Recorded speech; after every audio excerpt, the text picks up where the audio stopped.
Vamos a uma conversa, então, agora simultânea com dois professores brasileiros de Relações Internacionais. Quero dar meu boa noite e o meu agradecimento pela participação aqui no Jornal da CNN, a Hussein Kalut e a Günther Hutzit.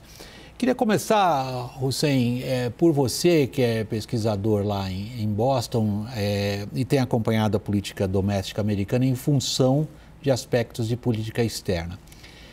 E perguntar em que medida isto que explodiu no colo de Joe Biden altera o que a gente diz que é a estatura política dele domesticamente nos Estados Unidos. William, primeiro, boa noite a você, boa noite ao Günther, boa noite a todos que nos acompanham. É importante deixar muito claro que o problema não emana da administração Biden. A decisão da retirada das tropas americanas do Afeganistão foi decidida ainda no governo Obama, transpassou pelo governo Trump e está sendo concluída pelo governo Biden. Ou seja, uma decisão operacional técnica das Forças Armadas americanas que indicavam a necessidade do desengajamento militar do Afeganistão. Ponto. Agora, isso tinha um respaldo popular, a decisão da retirada havia sido apoiada por parte do espectro do eleitorado republicano quando Trump decidiu se desengajar das zonas de guerra, isso do Oriente Médio e de parte da Ásia. O Biden repetiu essa mesma promessa em sua disputa pela presidência, pela Casa Branca com o Trump, né? E ele está cumprindo. Então, domesticamente, não vejo o Biden perdendo um peso gravitacional político. Hussein. Né? Obviamente que as imagens, elas mudam e transformam e impactam, talvez, a reputação do presidente e das instituições securitárias. Hussein, está aí o ponto. Vou interromper você nesse instante porque você sugere ao Günther, que tem um trabalho desenvolvido muito forte nas questões de estratégia e implementação de planejamentos militares, o seguinte: que diabo de planejamento militar é esse que o Biden, como presidente, tem que assumir a responsabilidade pelo que evidentemente é um fracasso, Günther? Bom, boa noite a todos.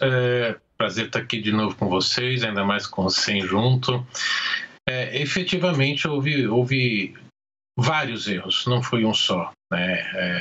Essas imagens de hoje, como já estão sendo comparadas à retirada, né, de Saigon, no Vietnã do Sul, quando os americanos saíram do país e que houve a dominação do norte pelo sul, então isso vai dominar, já virou esse debate político de republicanos e democratas. Os republicanos não vão perder essa oportunidade de utilizar isso contra o Biden, e efetivamente houve aí erros, setor de inteligência, a área militar e, como bem colocou, né, a entrevistada anterior à nossa conversa aqui, o setor diplomático também.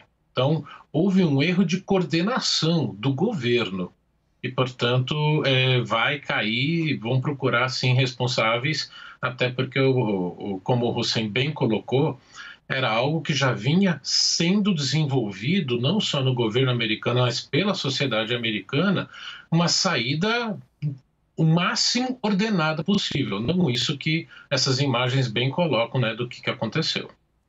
Deixa eu colocar uma pergunta a vocês dois, que são conhecidos analistas da política externa americana e dos seus dilemas estratégicos.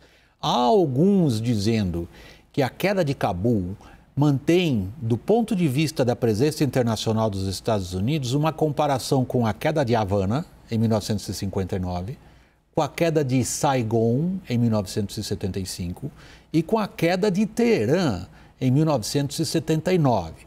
Estamos falando do mundo pós-Estados Unidos, quando a gente olha para o que está acontecendo no Afeganistão, ou isso é um exagero, Hussein? William, eu acho que o processo ainda não decantou para fazer uma análise muito precisa e coerente e apropriada do cenário, tá? Eu acho que a prudência é muito importante nesse momento. O que eu diria é simplesmente que, da perspectiva estratégica, isso não diminui em nada a força de coerção dos Estados Unidos na Ásia, no Oriente Médio ou no mundo islâmico. Tá? Esse é o primeiro ponto. Segundo ponto, os Estados Unidos empurram para a China e para a Rússia um problema que eles não precisam mais ter que lidar, que é o extremismo islâmico. E terceiro argumento, que é importante se debruçar sobre ele, é que a ordem internacional está gravitando em torno de outros temas. O Afeganistão era importante quando a ordem internacional gerava em torno da segurança coletiva com base no combate ao terrorismo. Não é mais essa chave de combate ao terrorismo que governa a ordem internacional. O que governa a ordem, na era Biden, é a inteligência artificial e as mudanças climáticas. Então, o Afeganistão não tem mais relevância nessa nova dinâmica de estabelecimento das grandes estratégias americanas no sistema internacional.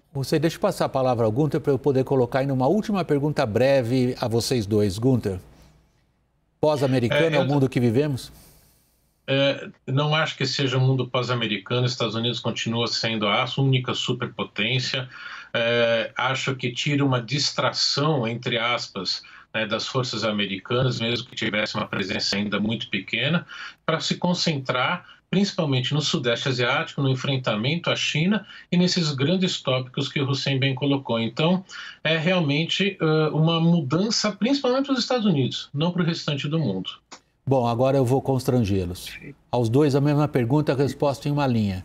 Qual é o interesse nacional americano hoje, Hussein? O foco dos Estados Unidos é a contenção da China e o Afeganistão não é mais um instrumento importante de contenção da China e de preservação do poder americano na Europa Ocidental e em algumas regiões específicas da Ásia, como o Japão, a Coreia do Sul e a Índia. Foi uma linha com várias vírgulas, mas uma linha. Gunther. Sem dúvida alguma, o enfrentamento da China, que está se mostrando uma competidora em diversas áreas, principalmente em tecnologia e inteligência artificial. Portanto, é esse que é o grande foco que o governo Biden está tentando colocar. Hussein Kalut e Gunther Hutzit, nosso muito obrigado pela participação aqui no Jornal da CNN. Meu boa noite a ambos.